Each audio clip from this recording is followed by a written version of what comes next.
The next tournament that we will be watching is FNCS Grand Finals. It is basically Grand Finals Eve, and in today's video, I want to go over my official top 10 predictions for both NA and EU. This is going to be a long video though. Real quick before we get into it, please subscribe to the channel if you guys are new, as hitting 100,000 subscribers will be like winning FNCS to me. So if you don't want me to be able to win FNCS, please subscribe to the channel and turn on notifications. If you guys want to support me even more, the best way to do so is by using code KDOG in the Fortnite item shop. Without further ado though, let's start off this video by quickly going over the 3 teams that were able to win the games in the last chance qualifier, and then looking at who is contested on both NA and EU, and then make our official predictions. Alright, so EU was absolute cinema. The 3 teams that were able to get wins was Christini and Skavi, Vanya Pixie and Marius, and Akira Podesai and X-Sweeze. There is so much drama already just from me saying those 3 teams' names, and I will get into all of that when we go into actually the EU section. But then the 3 teams that were able to get wins on NA were Team Crazy, 20 Void and Broken, and then Aimred, Gary, and Zamali, because I'm pretty sure the team that won game 1 today has already gotten banned. So that means that yes, this grand finals does not have huge players like Thomas HD, Rezon, Re, and so many others. But let's actually check out what the current map for NA is looking like. So we do have a couple of big off spawn fights. The most notable ones are definitely Skittles, Chimp, and Victor V versus G Money, Osid, and Seek. And then also probably Noah W Plays, Chaos, and DC Awesomer versus Oliver OG, Dash, and Skater. Both of those teams do stream, so that'll be a very fun off spawn fight to watch. Let's get on to my actual top 10 though, and starting off with in my 10th place spot is a team that I wish I could put higher, but they just have not been grinding at all recently, and there has been rumors of this potentially being Booga's last season. So in 10th place, I'm gonna put the trio of Booga, Aviv, and Threats. Now I know Booga and Aviv, they got like the whole duo chemistry together. Booga also played with Threats for duos for a while as well, but Booga and Aviv literally haven't been playing anything with Threats recently. Like, Threats has been having to play some of the eval cups with like EU teams. These guys have not been a full trio together at all. They literally queued up for the divisional cups, they queued up for FNCS, made it into grands, and that is like the only practice they have together. And I wouldn't be surprised if they have like no preparation at all either going into grands. Now this is a trio that, looking back on it after grands concludes, could have been like, oh, that was such a good prediction, or these guys could have literally finished top 5 just from the pure skill level that these guys hold alone. But I just really haven't liked what I've been seeing from them recently, and that is why I have to put them in my 10th place spot. 9th place though, I'm gonna go with what I feel like is one of the more underrated trios on NA of Shadow, Curve, and Tyler. Now their placements in finals this season, they played every single one together, and they got 4th, 6th, 7th, 8th, and 16th in it. The last 2 placements with the 8th and 16th was them trying to learn a completely new drop spot because they landed at Flooded Frogs for the beginning of the season, and then once Peterbot decided he was going to go there, they just left the drop spot right away. So hopefully now, with all of the experience they have at their new drop spot, I'm really just hoping that that'll be enough for them to be able to finish inside the top 10. I think this is a trio that's ceiling is more of like a 7th place instead of like a top 5, so I am just going to put them in my 9th place spot just to be safe. Now the trio that I'm putting in 8th place is a little bit of a chance, no pun intended, and I'm going to go with the trio of Mason, Donnie, and Chance. Now these guys literally didn't even form together until the actual FNCS play-in started, and so they did not play a single set lobby trio Cash Cup finals together. We all know that Mason has been on the come up when he used to play with like Iamzo and Batman Booga at the beginning of the season. Donnie has just recently moved to 0 ping, and I think Chance is a pretty good IGL as well. I've seen some people kind of like downplaying these guys recently, but I think they are a real top 10 team in this grand finals, and I am going to put them in my 8th place spot. Now in 7th place, I'm going to go with the trio of Noxy, Virgo, and Curly. Now these guys are another team that is more just like recently formed together. These guys only played 1 divisional cup finals where they actually finished in 5th place in, but I just currently really like their situation because they are uncontested at Kappa Kappa Factory, and they also have off spawn fights to their left and beneath them at Hopeful Heights, so they will be able to get free Storm Surge, free elimination points, potentially every single game of grand finals on either one of these trios, and I think that is just going to be a huge advantage for these guys in grands. I think going into my top 6 now, these just have to be the undisputed 6 best teams on the region, and it kind of just depends where you actually want to put them at. So starting off with in my 6th place spot, I'm gonna go with the trio of Muzz, Rise, and Yapko. Now Yapko has been getting so much praise recently for being one of the like more crazy players that have only recently moved over to NA now. These guys placed 4th place in the only divisional cup finals that they played together. I low-key think this could be a top 3 potential team on the region, but I just do believe in some of the trios above them, just from a pure like talent perspective in general. So I am going to have to put these guys in my 6th place spot. We are finally into the top 5 now, and this was honestly so hard for me to rank from 5th all the way to like 2nd. Starting off with in 5th place, I'm gonna go with the trio of Acorn, Pollo, and Agers. Now they have not looked super impressive recently, I'm not gonna lie, but these guys literally placed 3rd place in the only divisional cup finals they played together. And I do still want to show respect to Pollo, who is obviously coming off of one of the most insane years of all time, and Agers, who is considered like maybe a top 3 player on the entire region, while you potentially even have one of the best IGLs in the entire region of Acorn. The pure talent on this trio alone, I think, can really lead them into a top 5. It kind of just depends where the vibes are at with this team, and if they are able to just pull off consistent performances. I fully do believe if they're having an on day and like Pollo and Agers are just fragging out of their minds and Acorn is doing some of his best IGLing work, this could definitely be a top 2 team in Grands. I just have a little bit of an odd feeling about them right now for some reason though. 4th place though, all jokes aside, I think they are just the 4th best team on the region of Clicks, Iamzo, and Batman Booga. These guys got 5th place in the only divisional cup finals they played together. We know how good they have looked in eval cups. We know how good they have looked in open style formats. Now is finally the time to really back it up for these guys though, and see if they can actually do it in a grand finals lobby. Batman Booga is coming off of an insane year with Rapid, where he placed 2nd place in grand finals. Iamzo did have kind of a struggle last year in grands, but he also should have been a potential FNCS grand finals winner. And Clicks, we all know, can't escape the 4th place curse. So maybe if I put these guys in 4th place, they will prove me wrong and they'll get Clicks' best ever FNCS placement, and hopefully they can finish inside the top 3. I just don't feel like they have the real fragging ability to be a top 3 team on the region right now. Now 3rd place might be a little bit of a curveball, but I feel like just everybody is predicting this team to finish in 2nd, and I'm gonna go with the trio of Vidil, Cooper, and Sphinx. Even when I'm reading this out loud, it does sound kind of dumb to put them in 3rd place. These guys got 2nd, 5th, and 2nd place in the Trio Cash Cup finals that they played together. They have definitely been the 2nd best team on the entire region. I just think that the team in 2nd place of Kanata, Bolts, and Rapid are better fraggers than them. They're a better height team than them, so they have more of a win potential and more of a potential to get higher amounts of elims as well. And even though their only set lobby finals placements together is in 8th place, I am still going to predict Kanata to finish in 2nd place. Now, of course, we all know the things with like Bolts and Rapid now too, that they have been doing just like meme coins all the time recently, and Bolts even said himself he's not super locked into this season in general. But over this past like 2 weeks, I'm pretty sure at this point, Bolts has even said himself that he is going to be locking in for grand finals. They've been playing scrims together, they've been playing the eval cups together, and they have honestly looked so impressive. They are definitely my biggest swing team in all of this, because they could go into grand finals and just completely dud out and finish in maybe like 10th place or something. But I want to make a bold prediction right now, and that is actually going to be that these guys finish in 2nd place. And so of course, in 1st place, I have to go with the trio of Pierbot, Cold, and Ritual. They are by far the best team on the region, and I think they are currently at a comfortable lead for the best team in the entire world as well. They are coming off of winning every single Trio Cash Cup finals, winning game 1 of the actual group stage that they were in, and these guys also just won the recent eval cup game as well. I think if you have any other trio besides Peterbot, Cold, and Ritual in your 1st place spot, you either just hate Peterbot or you're just trying to be different at the end of the day. Let me know what your guys' top 10 actually is going to be for both NA and EU in the comment section down below though, and let's actually move on to my EU predictions. Now in EU, I feel like this might be one of the most difficult grand finals to ever predict on this region. I went back and forth for so long on where I actually want to put these guys. Let's start off with my honorable mention teams though, and some trios that I think could potentially break their way inside of that top 10. Starting off with, I am going to mention the trio of Mr. Savage, Margle, and Panzer. Now we all know that they were able to get here through some pretty controversial ways, and the team that even got banned has now fully quit the game as well. But their placements this season in the divisional weekly finals is 33rd, 21st, 10th, 21st, and then didn't qualify. Now I know a lot of people with this trio want to make the excuse that like they were contested for most of the weeks, but the weeks that they got 21st in was, I'm pretty sure, the only time they were fully uncontested, and they still finished in 21st place. The only time that this team broke top 10 was when they were conned. I do just have some worries about this team's potential storm surge issues. It has kind of been a lingering thing on them all season long, and we saw it earlier in the season when when Teeny landed above them at Nightshade Forest. Now that Malabuka is landing there, I'm not sure how likely it is, but there is potential for them to get W keyed by them if like Malabuka is struggling with Surge or something. With how many of the good top teams are contested in this grand finals though, I think now is the perfect chance for Mr. Savage and Mongrel to show what they are made of, and they can really pull off a top 10 here. The other team that I think I would 100% have in my top 10 is Pink, Nebs, and Chino. But a lot of people right now are just under the assumption that Teeny, Hurst, and Skavi are kind of just baiting that they're going to land on Vico, Vino, and Flixie, and that the team they are really going to contest is that Demon's Dojo of Pink, Nebs, and Chino. But I think if Teeny's trio does stick to what they are talking about right now, and they do land like Flooded Frogs, or even their old drop spot of Nightshade Forest, and Pink's trio is uncontested for every single game of Grands, then I really think this team could be like a potential top 7 candidate. Let's move on to my actual top 10 now, and starting off with in 10th place, I am going to go with the trio that is currently uncontested of Shark, Zhu, and Z Andy. Now these guys this season have placed 6th place and 8th place in the only 2 finals that they were able to qualify for. Now I'm just gonna put this out there right now, I think this is definitely a team that could come back and bite me in the end, especially Shark, since this is literally his first grand finals, that the experience factor might get to this team, and I could see them placing around like the top 15 range instead of the top 10, but I am going to believe in them since they have already shown multiple times when they are able to make finals, they can consistently place inside that top 10, and I am going to put them exactly in my 10th place spot. 9th place is a trio that was actually able to win a trio cash cup this season. These guys are also completely uncontested, and it is the trio of Pix, Darm, and Demus. Now I was super high on this trio earlier in the season after they were coming off of their first place in the Trio Cash Cup finals, and then after that they ended up getting 9th and then didn't qualify for the very last one they played together. I think that this trio has a very high possibility of jumping up into maybe even the top 5 when things are all said and done, because if you look at the trios around them, there is potential for every single team around them to be contested besides the team above them of Fostroki's trio. But we have like Fanayan on his left that is already contested, we have Nefrizzi under him that is already contested, and then we already talked about the potential of Teeny landing on Pink, which would literally leave 3 separate fights all around him that he could just clean up, get free points off of, get free Storm Surge tags. Going into grand finals, it is looking very good for them right now. 8th place to me is going to be another wild card pick, just because in the only set lobby finals we saw them play of Yanis, Noah, Riley, and Chap, they ended up getting 16th place, but they were also contested, and it looks like in grand finals, the cards have played their way, and they are going to be fully uncontested since Rezon's trio was not able to make it. I think these are all pretty proven grand finals players, with Yanis even having an FNCS win in every single game mode. So I think these guys will show out when the lights are the brightest, especially since they are finally going to be uncontested for a whole entire tournament. I wouldn't be surprised if these guys even finish inside the top 5, but there's just still a lot of trios that I have above them that I think we just have a bigger sample size off of, and I would be kind of crazy if I didn't put the teams above them that we have just seen more stuff out of. I know we've been talking about crazy this whole time. I've been talking about EU, but this one might be another crazy prediction I have. But in 7th place, I'm going to go with the trio that is contested of Cammy, Seti, and Hari. Now, yes, these guys are contested by Podesai, Xweez, and Akira. I think the current score for these guys fighting each other is like 27-9 if you include the opens and everything, and Cammy's trio is the one that has 27. So I'm not expecting like pure like 12-0 domination in finals or anything from these guys, but I think it'll probably go somewhere around like 8-4. And then Cammy's trio's placements in finals are a 2nd,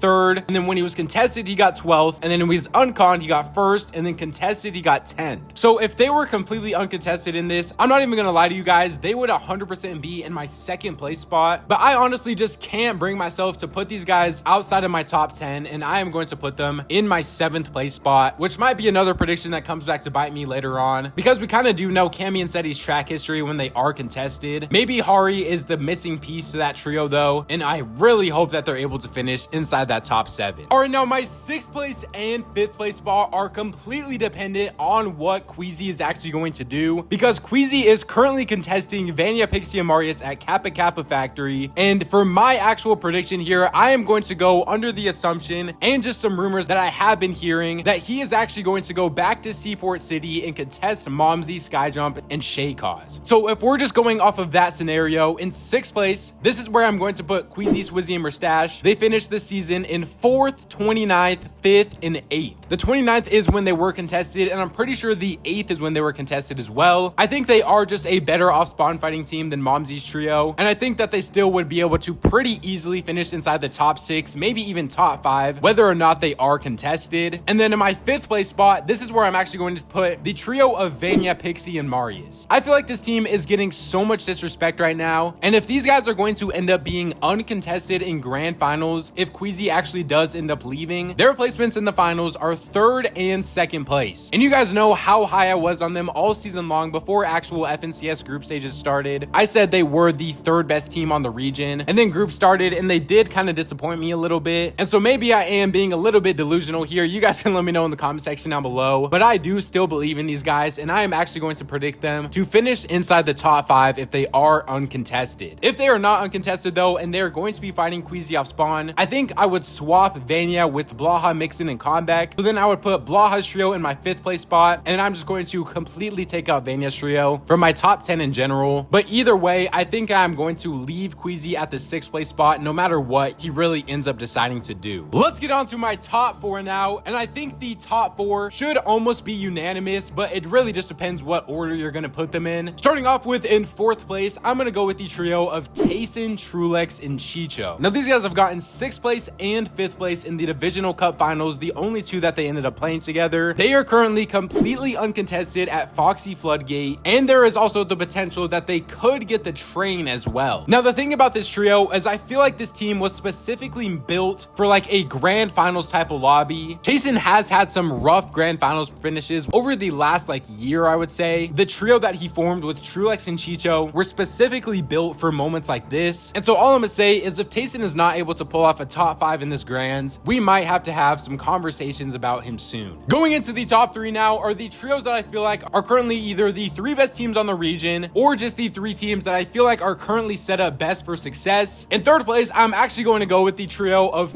Ping, Walks, and Malibuca. I feel like a lot of people are super high on these guys right now. Their placements this season are 15th, 5th, 7th, 2nd, and 4th. I do think there is a real chance that they could definitely finish top 2, maybe even end up winning the whole thing. In a lot of other people's predictions, they're going to put them somewhere either in that 2 or 1 spot. So I'm trying to switch some things up so like the prediction video isn't just a complete copy and paste to what somebody else's is. So in my 2nd place spot, this might come as a surprise to some of you guys, but I'm gonna go with what I feel like is the trio that currently has the most momentum going into grand finals of iDrop, Sky, and Scroll. These guys are coming off of a 1st place in the very final trio cash cup, then they got 1st place in the play-in, and then they won game 2 of the actual group that they were in. So my confidence is at a sky high limit for them right now, and if you look at the trios that they are currently surrounded by, they are either going to have an off spawn fight that they can clean up between Queasy's trio versus Momsy's trio or Queasy's trio versus Vania's trio. So I just really like the position that they are in, and that is why I have them in my 2nd place spot. So of course, yes, that does leave my 1st place spot for what I just feel like is the best trio on all of EU, the 2nd best team in the entire world of Vico, Vino, and Flixie. These guys have gotten 1st, 2nd, 1st, 4th, and 3rd in the Divisional Cup Finals. They are a team that can get so many elims, just absolutely frag out whenever you need them to, and especially if they are going to be uncontested, which a lot of us are assuming that they are. I think that it is their grand finals to lose. I know these are always going to be my most controversial videos, so let me know your guys' opinion on it in the comment section down below. Remember, subscribe to the channel if you guys are new, as we are so close to 94,000 subscribers. If you guys want to support me even more, the best way to do so is by using code KDog in the Fortnite item shop. YouTube says don't join one of these 2 videos up on the screen right now, so go check them out if you guys haven't already. Follow me on my Twitter at KDog to keep up to date with everything to do with Fortnite competitive. Thank God for another day, and I'll catch you guys next time.